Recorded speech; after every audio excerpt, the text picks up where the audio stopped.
ओम नमः शिवाय। दोस्तों आपका हमारे चैनल पर स्वागत है।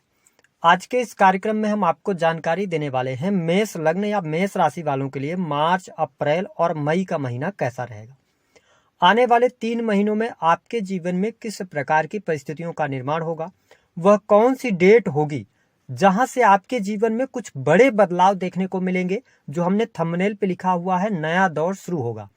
और होली से पहले किस देवी या देवता के मंदिर में जाकर आप अपनी इच्छा व्यक्त कर सकते हैं और वह इच्छा आपकी पूर्ण होगी, इसके भी बारे में जानकारी देंगे।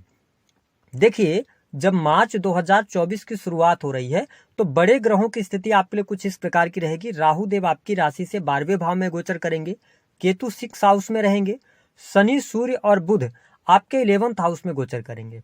मंगल शुक्र की युति जो रहेगी वो आपके 10th हाउस में बनी रहेगी और गुरुदेव बृहस्पति 1 मई को अपना राशि परिवर्तन करेंगे। ठीक है, हम बात करेंगे आने वाले 3 महीने में आपका स्वास्थ्य कैसा रहेगा।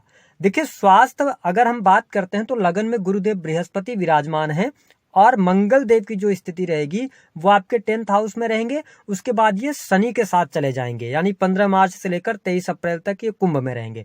तो ये कहा जा सकता है गोचर के आधार पर कि 17 मार्च 2024 तक आपका स्वास्थ्य बहुत अच्छा है।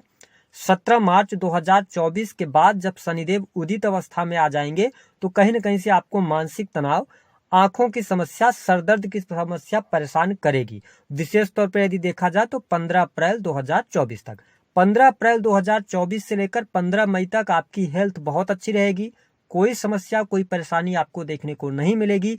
सिर्फ ध्यान ये रखना होगा कि देखिए, शनिदेव आपके लगन पर नीच की दृष्टि डाल रहे हैं।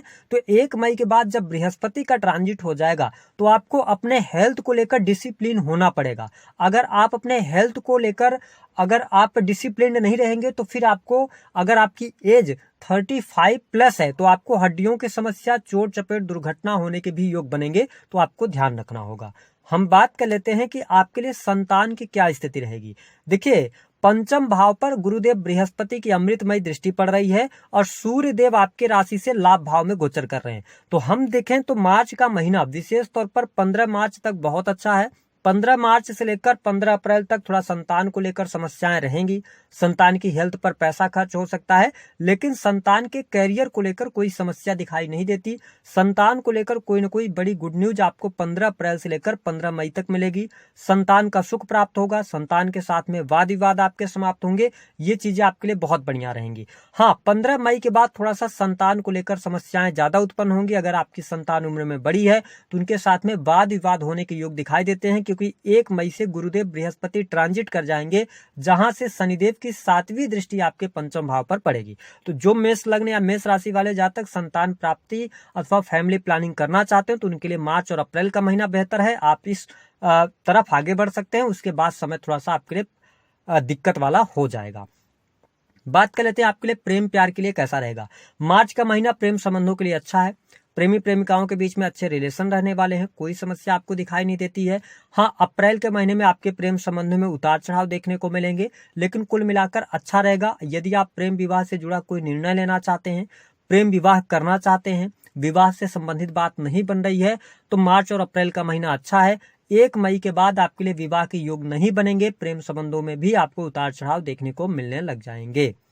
हम बात कर लेते हैं कि आपके लिए किस प्रकार की स्थिति रहेगी दाम्पत्य जीवन की। तो देखिए, दाम्पत्य जीवन की बात करें तो आपके 7म भाव के जो स्वामी बनते हैं वो शुक्र देव बनते हैं। शुक्र देव मकर राशि में रहेंगे। उसके बाद शनि और शुक्र की युति आपके 11th हाउस में बनेगी। तो दाम्पत्य जीवन के लिहाज से मार्च और अप्रैल का महीना मैं बहुत अच्छा देख रहा हूं। परिस्थितियां आपके लिए बेहतर हैं। पति पत्नी के बीच में संबंध अच्छे रहेंगे। कोई मिसअंडरस्टैंडिंग चल रही थी वो तमाम परेशानियां आपकी दूर होंगी। इसके साथ में थोड़ा सा आपको ध्यान देना होगा, मंगल देव की स्थिति जो है ना, तो 15 मार्च को जब ट्रांजिट करेंगे मंगल देव तो मंगल आपके 11th हाउस में जाएंगे। मंगल शुक्र की युति भी बनी हुई है, तो ये एक्स्ट्रा मैरिटल की तरफ भी आपको लेके जा सकते हैं। तो अप्रैल के महीने में एक्स्ट्रा मैरिटल अफेयर से आपको बचने की सलाह ग्रह सितारे दे रहे हैं। उसके बाद का समय आपके दाम्पत्य जीवन के लिहाज से अच्छा है। कोई बहुत बड़ी परेशानी इन 3 महीनों में आपको देखने को नहीं मिलेगी, अगर आपके सप्तमेश की स्थिति अच्छी है तो। बात कर लेते हैं आपके लिए नौकरी कैसी रहेगी। देखिए, दसम भाव के अंदर मंगल देव उच्च के होकर यहाँ पर रोचक नाम का पंच महापुरुष राजयोग बनाकर बैठे हुए हैं। ऐसी स्थिति में मार्च का महीना नौकरी के लिहाज से बेहद ही शानदार रहेगा। आपका काम कारोबार अच्छा चलेगा, प्रसिद्धि आपको प्राप्त होगी और आपके लाभ में वृद्धि होगी। हाँ, यदि आपका प्रमोशन वगैरह कुछ रुका हुआ है ना, तो 15 मार्च के पहले नहीं होगा। 15 मार्च के बाद जब शनिदेव लाभ भाव में ये उदित अवस्था में आएंगे तो आपके लिए परिस्थितियों का अच्छी निर्माण करेंगे, जहां पर आपको प्रमोशन, नई नौकरी की संभावनाएं दिखाई देती हैं, तो अच्छा रहेगा। अप्रैल का भी महीना बहुत अच्छा रहेगा, नौकरी कर रहे हैं तो अच्छा रहेगा, है ना, नई नौकरी की संभावनाएं बनेंगी। विशेष तौर पर यदि देखा जाए तो देखिए, सूर्य देव 15 अप्रैल के बाद से लेकर और 15 मई तक उच्चगत अवस्था में रहेंगे, आपके लगन में गोचर करेंगे। यह समय आपके करियर के लिए बहुत ही शानदार रहेगा। कुछ बड़ी उपलब्धि, नई नौकरी की संभावनाएं, गवर्नमेंट सेक्टर के अंदर लाभ, प्रशासनिक सेवाओं से लाभ आपको बहुत अच्छा प्राप्त होगा। तो ये टाइम फ्रेम को आप नोट करके चलिएगा, आपके लिए परिस्थितियां बेहतर रहेंगी। 15 मई के बाद भी चीजें बेहतर आपके लिए देखने को मिलेंगी।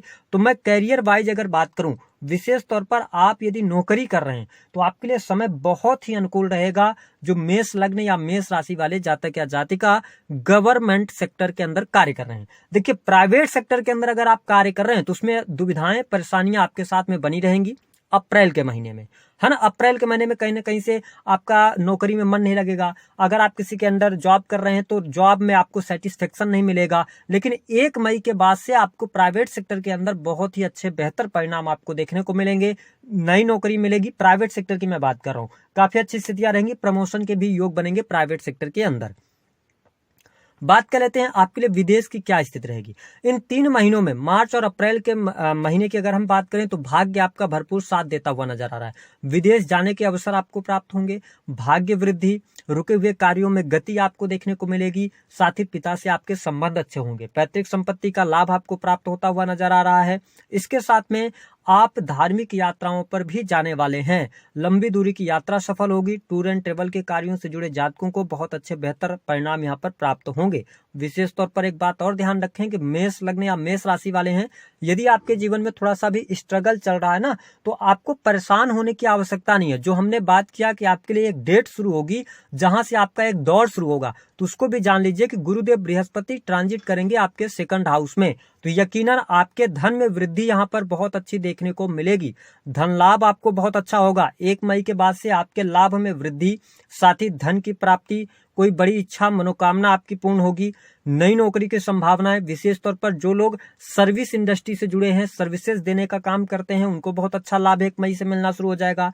कर्ज से मुक्ति आपको देखने को मिलेगी। इसके साथ में लोन वगैरह से संबंधित कार्य आपके संपन्न हो जाएंगे। इसके साथ साथ जो लोग अकल्ट से, रिसर्च से जुड़े हुए हैं या डाटा एनालिसिस के कार्य करते हैं, कंप्यूटर टेक्नोलॉजी से जुड़े हुए हैं, फैक्ट्री इंडस्ट्री उद्योग चलाते हैं, उनको लिए 1 मई से बहुत ही अच्छा टाइम फ्रेम शुरू हो रहा है। और करियर में जिनके बिल्कुल भी स्थिरता नहीं मिल पा रही है, तो आपके लिए 1 मई से लेकर अगले 1 साल तक का टाइम पीरियड बहुत अच्छा रहेगा, जहां पर आपको बहुत अच्छे बेनिफिट्स प्राप्त होने वाले हैं।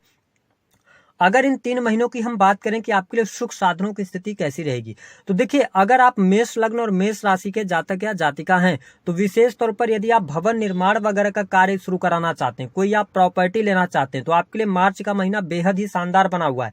लेकिन ध्यान क्या रखने वाली बात है कि आपके 4th भाव के जो स्वामी बनते हैं वो चंद्रदेव बनते हैं। चंद्रदेव 2 से ढाई दिनों में अपना राशि परिवर्तन कर ले जाते हैं। साथ ही आपके 4th हाउस पर मंगल की भी दृष्टि है और शुक्र की भी दृष्टि है। तो मार्च का महीना आपके लिए अच्छा है, विशेष तौर पर प्रॉपर्टी से संबंधित कार्य करने के लिए। लेकिन यहाँ पर आपको मार्च के महीने में कोई बहुत ज्यादा जरूरी ना हो तो ये कार्यों को आप डिले कर सकते हैं। उसका रीजन ये है कि सबसे इंपॉर्टेंट बात है कि शनिदेव 17 मार्च तक अस्त रहेंगे और 15 मार्च को मंगलदेव राशि परिवर्तन कर ले जाएंगे। तो यहाँ पर क्या है कि मार्च और अप्रैल का महीना विशेष तौर पर आपके लिए बहुत अच्छा नहीं रहेगा। मई के महीने में आपके लिए भूमि भवन वाहन के योग बनने लग जाएंगे, अच्छा कार्य आपका संपन्न होगा, है ना, और चीजें आपके लिए बेहतर होती चली जाएंगी। घर परिवार में वाद विवाद खत्म होंगे। तो मेष लग्न और मेष राशि वालों के लिए 1 मई के बाद से बहुत अच्छा टाइम फ्रेम शुरू हो रहा है, जो आपके जीवन से दिक्कतों और परेशानियों को समाप्त करने वाला होगा।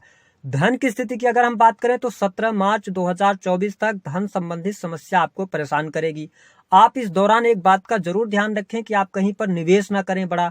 शेयर मार्केट वगैरह से में यदि आप जुड़े हुए हैं और मेष लग्न और मेष राशि के जातक हैं, मार्च के महीने तक जो भी आपको काम निपटाने हैं आप निपटा लीजिए।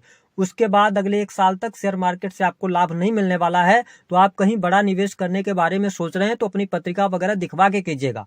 देखिए, हमारा उद्देश्य नहीं होता नेगेटिव बताने का, लेकिन समय आपके लिए अच्छा नहीं हो पाएगा, फिर आपको बहुत सारी चुनौतियों का सामना करना पड़ेगा। तो इन चीजों का आपको ध्यान रखकर चलने की आवश्यकता रहने वाली है। अगर हम बात करें जो लोग बिजनेस कर रहे हैं उनके लिए कैसा है, तो मार्च और अप्रैल का महीना बिजनेस के मामले के लिए अच्छा है। मई का भी महीना आपके लिए अच्छा रहेगा, मई के महीने में भी आपको लाभ होगा। तो जो लोग बिजनेस कर रहे हैं उनके लिए कोई बहुत ज्यादा नेगेटिव स्थिति यहाँ पर बनती हुई नजर नहीं आ रही है। हम बात कर लेते हैं जो लोग फॉरेन जाना चाहते हैं, विदेश जाना चाहते हैं, उनके लिए क्या स्थिति है। देखिए, राहु देव 12वें भाव में ऑलरेडी गोचर कर रहे हैं और इसके साथ इनका कोई ट्रांजिट भी नहीं होगा। गुरुदेव बृहस्पति 9th हाउस में दृष्टि डाले हुए हैं, तो जो लोग विदेश में ऑलरेडी रह रहे हैं, मेष लग्न या मेष राशि आपकी प्रभावी है, तो आपको विदेश से अच्छा खासा धन लाभ होगा। राहु 12th हाउस के अंदर है, तो आप इन्वेस्टमेंट से अच्छा लाभ प्राप्त कर सकते हैं, साथ ही विदेश जाने का अवसर आपको प्राप्त होगा। जो लोग इलेक्ट्रॉनिक गैजेट्स या राहु से रिलेटेड, जैसे फोटोग्राफी से रिलेटेड कैमरे का बिजनेस अगर आप कर रहे हैं, या आप इलेक्ट्रॉनिक चीजों का, इलेक्ट्रॉनिक गैजेट्स का, ऑटोमोबाइल से जुड़े हुए हैं, तो आपके लिए विदेशी भूमि से भी अच्छे लाभ प्राप्ति के योग दिखाई देते हैं। आपके घर परिवार में कोई शुभ अथवा मांगलिक कार्यक्रम विशेष तौर पर मई के महीने में होता हुआ नजर आ रहा है। जिन लोगों के विवाह नहीं हुए हैं मार्च और अप्रैल के महीने में, 30 अप्रैल से पहले पहले आप वैवाहिक बंधन में बंध सकते हैं। तो ये कुछ विशेष परिस्थितियां थी जो आपके जीवन में आने वाले 3 महीनों में घटित होंगी। हमने बात किया था कि आपके लिए कौन से मंदिर जाना चाहिए। देखिए, मेष लग्न और मेष राशि के यदि आप जातक हैं, गोचर के आधार पर समय आपका बहुत अनुकूल चल रहा है। 17 मार्च तक थोड़ी से लाभ में कमी देखने को मिलेगी, लेकिन उसके बाद भी अच्छा है। उसके बावजूद यदि आपके जीवन में बहुत सारी परेशानियां हैं, तो आपको करना क्या है कि आपको जो मैं उपाय दे रहा हूं, इस उपाय को आप एक बार करके देखिएगा। आप किसी भी मंगलवार के दिन या आप शनिवार के दिन हनुमान मंदिर जाइए, लेकिन आपको ऐसे हनुमान मंदिर जाना है जहां पर पीपल का वृक्ष हो। आपको लेना है कच्चा सूत, ठीक है, आप या कलावा इसको बोलते हैं, वो उस चीज को आप ले लीजिए जो भी आपके एरिया में बोला जाता हो, लेकिन हमारे इधर कच्चा सूत बोला जाता है। आप उसको ले लीजिए और जो भी आपकी इच्छा है, या कोई समस्या है, नौकरी की है, संतान की है, या आपके करियर में दिक्कत है, पैसे की दिक्कत है, आप उस कलावा को पीपल के वृक्ष में 7 बार परिक्रमा करते हुए बांधिए, अपनी इच्छा को मन ही मन बोलते हुए, और उसके बाद हनुमान जी के दर्शन करें। वहां पर एक संकल्प लें कि जब आपकी यह इच्छा पूर्ण होगी तो आप यहाँ आकर श्रमदान करेंगे, या आप मेडिकल के लिए कुछ दान कर सकते हैं, यानी कि हॉस्पिटल में जाकर दान करेंगे, या यहाँ पर आप भंडारा कराएंगे। जो भी आपकी स्वेच्छा, आप मन ही मन संकल्प लीजिए और उसके बाद आकर अपने काम में लग जाइए। और कम से कम 1 महीने में 2 बार उस मंदिर में आप जाइए। 2 महीने के अंदर रिजल्ट आपके सामने होगा। आपकी कोई भी इच्छा होगी, हनुमान जी अवश्य पूर्ण करेंगे। दी गई जानकारी पसंद आई तो वीडियो को